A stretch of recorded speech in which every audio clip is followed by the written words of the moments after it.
Prime Minister's sortie in Tejas is exceptionally important from the Indian point of view as well as from the international point of view. Air force के भारतीय जो सेना के लोग हैं air force के, उनका मनोबल बहुत बढ़ा होगा, वो खुशी भी हुई होगी और फिर ये भी उनकी समझ में आ गया जिन लोगों के दिलों में डाउट रहा होगा कि इसकी एयरवर्दीनेस कैसी है। भारतीय प्रधानमंत्री ने आज सफा बोल दिया है कि पूरे भारत को DRDO, भारतीय वायुसेना, HAL के कार्य पे गर्व ही नहीं है, पर वो आत्मनिर्भरता के इस चिन्ह को सलाम करते हैं।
बात तो ये मैं समझता हूँ कि एयरफोर्स के भारतीय जो सेना के लोग हैं एयरफोर्स के, उनका मनोबल बहुत बढ़ा होगा, उनको खुशी भी हुई होगी और फिर ये भी उनकी समझ में आ गया जिन लोगों के दिलों में डाउट रहा होगा कि इसकी एयरवर्दीनेस कैसी है, इसका एक्सीडेंट नहीं हुआ है, ज़ीरो है और ये एक भरोसेमंद प्लेन है जिसको कि किसी भी जो यूरोप के या अमेरिका के या रशिया के प्लेन्स हैं इस लेवल के, इस दिशा के, उनके साथ कंपेयर किया जा सकता है।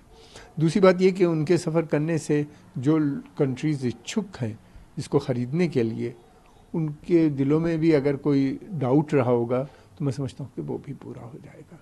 हिंदुस्तान की जो पॉलिसी है वो ये है कि सेल्फ रिलायंस की पॉलिसी है, डिफेंस सेक्टर में भी हम चाहते हैं कि सेल्फ रिलायंस बना रहे, और दूसरी ये कि यह है कि अधिक से अधिक प्रोडक्ट यहाँ पे बनाने का है और उनको बेचने का भी है।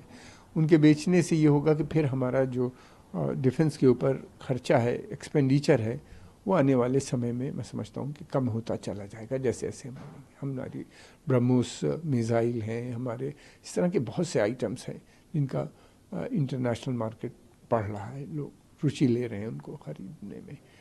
दूसरी बात यह है कि यूरोप के जो प्लेन्स हों या जो उनके इक्विपमेंट्स होते हैं मिलिट्री के, खासतौर से अमेरिका और यूरोप के, ये बहुत एक्सपेंसिव होते हैं। भारतीय प्रधानमंत्री ने जो बोला है वो देश की आवाज़ और देश की धड़कन है। जो भारतीय प्रधानमंत्री ने आज सफा बोल दिया है कि पूरे भारत को DRDO, भारतीय वायुसेना, HAL के कार्य पे गर्व ही नहीं है, पर वो आत्मनिर्भरता के इस चिन्ह को सलाम करते हैं। देखिए, भारत को फाइटर एयरक्राफ्ट का अभाव था, एक ज़माना था इसी LCA को लोग दुत्कार रहे थे, कह रहे थे कि ये होगा भी नहीं, और मैंने अपने आंखों से और मैंने अपने कानों से सुना था लोगों को कहते हुए और गवर्नमेंट को इसको रिजेक्ट करते हुए मैंने सुना था। पर वही आज जब प्रधानमंत्री अटल बिहारी वाजपेयी आए तो उन्होंने बोला कि इसका नाम LCA से तेजस रखा, उन्होंने तेजस रखा, और उसके बाद उसका जो टेस्ट फ्लाइट हुई और उसके बाद जो एक के बाद एक उसकी उड़ानें भरी।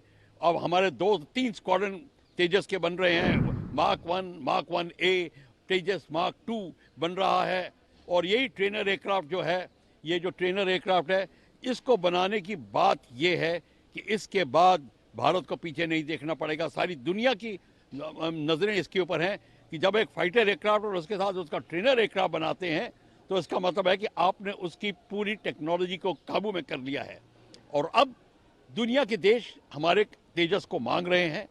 हमारा अब जो हम आयात करते थे फाइटर एयरक्राफ्ट का, अब निर्यात की बात आ रही है और ऑर्डर्स आने शुरू हो गए।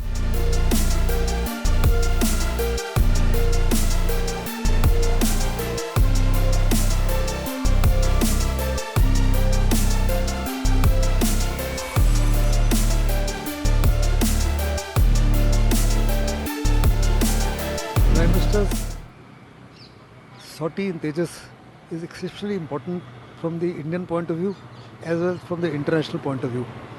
It sends a very, very strong message to the international audience that India has made a first-rate product which is compatible with any similar aircraft anywhere in the world. There are lots and we have been able to achieve something at a much lesser cost and much better variety that is on offer by other countries, including our competitor China, etc.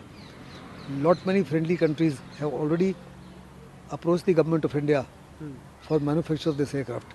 It also clearly indicates a huge sense of confidence in the capabilities of the HALA, boosts the morale and motivation of the Indian Air Force as well as the Indian Navy, because a naval variant is also under testing.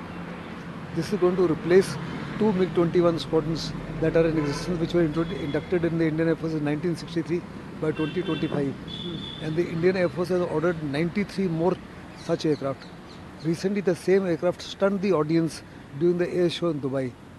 Surely, the world and the friendly countries are going to lap it up.